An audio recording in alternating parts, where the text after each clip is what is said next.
Hi, this is Kalpana Mishra from MP. I am going to tell a story in Hindi. Seema central government में employ है। Central government में जो employees होते हैं उनका transfer पूरे भारत में कहीं भी हो सकता है। इस बार उसका ट्रांसफ़र शिमला के पास एक छोटी जगह पर होता है एंड वो बहुत एक्साइटेड होती है उस जगह पे जाने के लिए, क्योंकि जिस जगह को देखने लोग पूरे भारत से आते हैं वहाँ उसको 2 साल रहने मिलेगा और वहाँ काम करने मिलेगा, जहाँ वो बहुत सारी जगहों को ढूंढ सकती है और वहाँ घूम सकती है। इसलिए वो अपने माँ बाप से विदा लेती है, बहुत खुशी खुशी विदा लेती है 2 साल के लिए और शिमला के लिए निकल पड़ती है।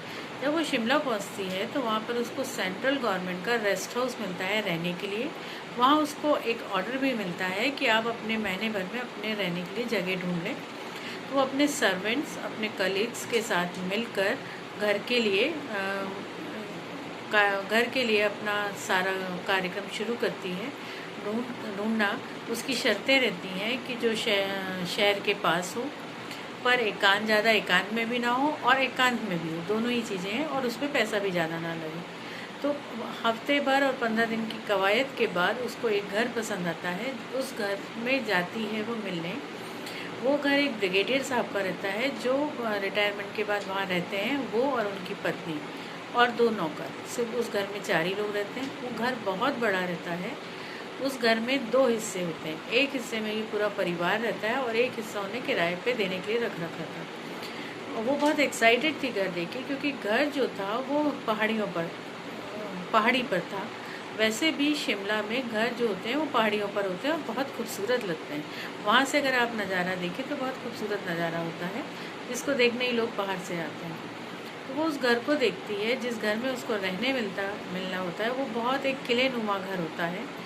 उस घर में बड़े बड़े कमरे होते हैं और आसपास हरियाली है पूरी। बहुत खूबसूरत नज़ारे होते हैं वहाँ पर, और सुबह का टाइम बहुत खूबसूरत होता है। वो बहुत खुश थी तो उसको कम पैसे में इतना अच्छा घर मिल गया। तो जो सामने का हिस्सा होता है वहाँ फैमिली रहती है, और जहाँ पर जो पीछे का हिस्सा है वहाँ उन्होंने किराए से दे रखा था। तो सीमा सारी बातें तय कर लेती है। उससे सारी बातें जो ब्रिगेडियर साहब की पत्नी होती है वो तय करती है। वो बहुत सज्जन महिला थी। वो उनसे बात तय कर लेती है, पैसे जमा कर देती है और वहाँ पर वो अपना सामान लेके शिफ्ट हो जाती है। उसके मन में एक विचार रहता है कि मैं ब्रिगेडियर साहब से नहीं मिली। वो 1 या 2 दिन बाद उनकी पत्नी से कहती है कि मुझे ब्रिगेडियर साहब से मिलना है, मैं उनसे भी मिलना चाहती हूँ। वो कहती है हाँ, शाम को आप मिल लीजिए। तो वो शाम को जब मिलने जाती है तो ब्रिगेडियर साहब को देख के हैरान रह जाती है। इतना ऊंचा कद, उनका कद कम से कम 6 फीट 3 इंच से भी ज़्यादा होगा।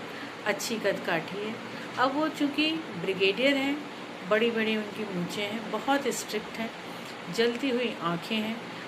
मतलब उनको देखकर आप कल्पना कर सकते हैं कि आप उनको देखकर प्रकृति भी थम जाए, पक्षियों की आवाज़ रुक जाए। उनके चलने से मानो धरती कांपती है और उनकी आवाज़ भी बहुत भारी थी। एक ऐसा व्यक्तित्व जो डराने वाला है। वो देख के हैरान रह जाती है कि ऐसे भी व्यक्तित्व होते हैं।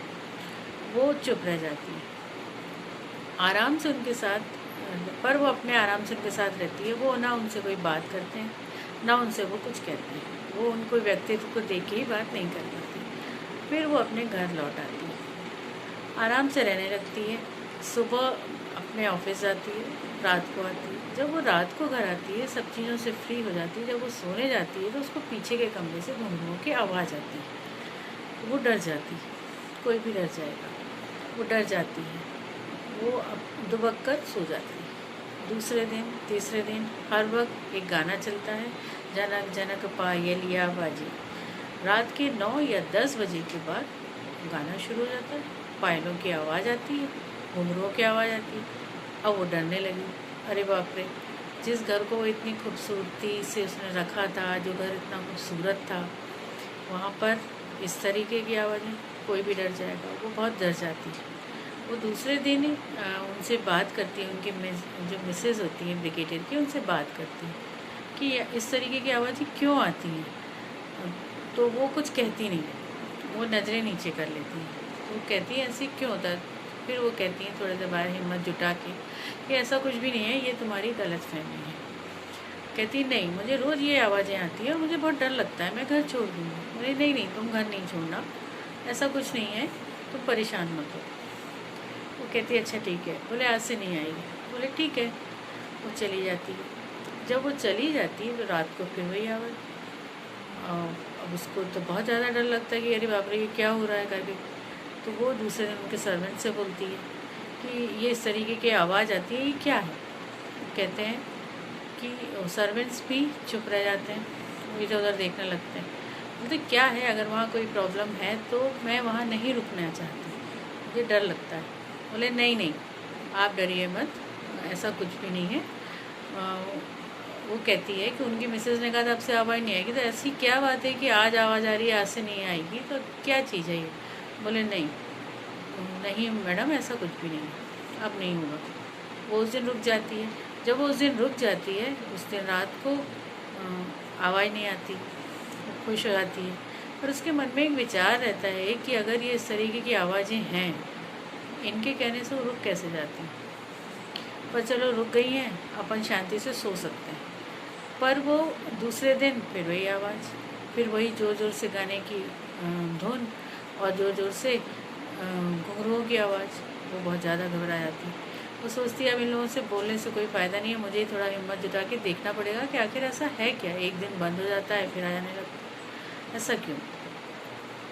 वो धीरे से घूमते फिरते वहाँ जाती है, डरते डरते जाती है, छुप के देखती है। तो वो छुप के देखती है वहाँ पर, तो उसके आश्चर्य का ठिकाना नहीं रहता है कि वहाँ पर ब्रिगेडियर साहब पैरों में घुंघरू बांध के जोर जोर से एक नृत्यांगना की तरह नाच रहे हैं। पूरा मेकअप, पूरा औरतों का मेकअप करके, बड़ी चोटी, बड़ी सी चोटी और पूरा मेकअप करके वो नाच रहे हैं। वो उसका आश्चर्य का ठिकाने के तो रहता नहीं है, उसके साथ साथ वो इतनी ज़ोर से हंसी का भी उसका ठिकाना नहीं रहता। वो हंसते हंसते बाहर भागते हुए आती है।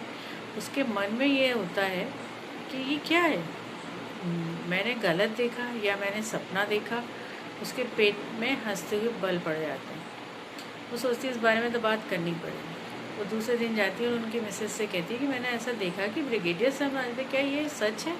तो वो कुछ नहीं कहती, वो चुप रह जाती है। बोलती नहीं मैंने देखा, क्या ये सपना है। तो कहती हैं हाँ देखो, तुम किसी से बोलना मत, ब्रिगेडियर साहब को नाचने का बहुत शौक़ था, पर उनको फोर्सफुली इस प्रोफेशन में आना पड़ा, तो वो अपना शौक़ इस तरीके से पूरा करते हैं।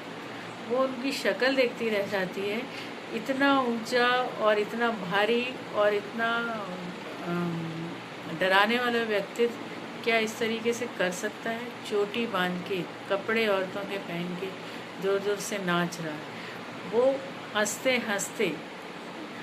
हंसते उसके पेट में बल पड़ जाते हैं। हंसते हंसते वो वापस चली जाती है। धन्यवाद।